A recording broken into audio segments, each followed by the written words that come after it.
This video is just to summarize and formalize what you learned in your investigation today.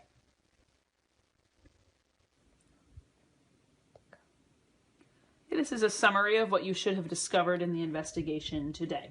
So what you should have found today was that for any pipe cleaner whose length was shorter than the height of the would-be right triangle, if I were to drop a perpendicular line from C down to that, that side length, that changed depending on the length of the pipe cleaner.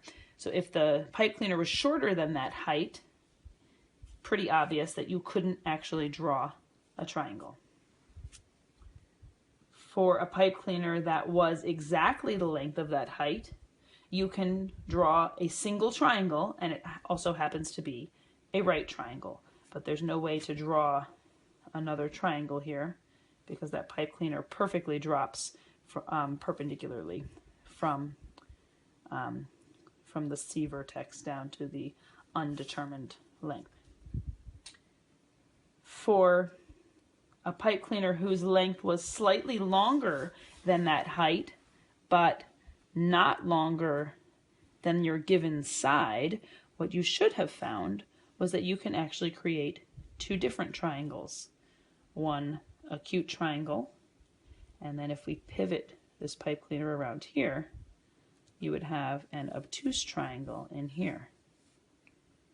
Okay, so again, an acute triangle and an obtuse triangle in here. So there's actually two different triangles we can create if the length of our pipe cleaner was slightly longer than our height, but not as long as the given side. And finally, if the pipe cleaner was longer than our height and longer than our given side, you should see here that we only have one triangle that we can create. Because if we swing this around over here and try to create another triangle over here, it changes the angle, and this angle had to be fixed.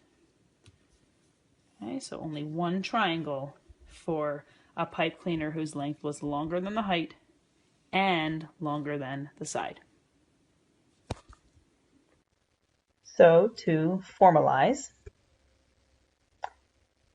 in the case of the donkey theorem, SSA, if the second side you are given is shorter than the height of the right triangle, the supposed right triangle you could draw, there is no triangle formed.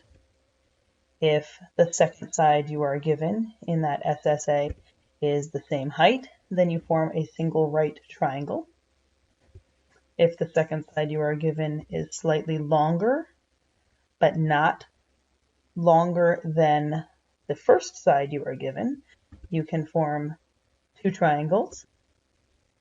And finally, if the second side you are given is quite a bit longer than that height, so that it is longer than the first side you're given, there is only one triangle formed.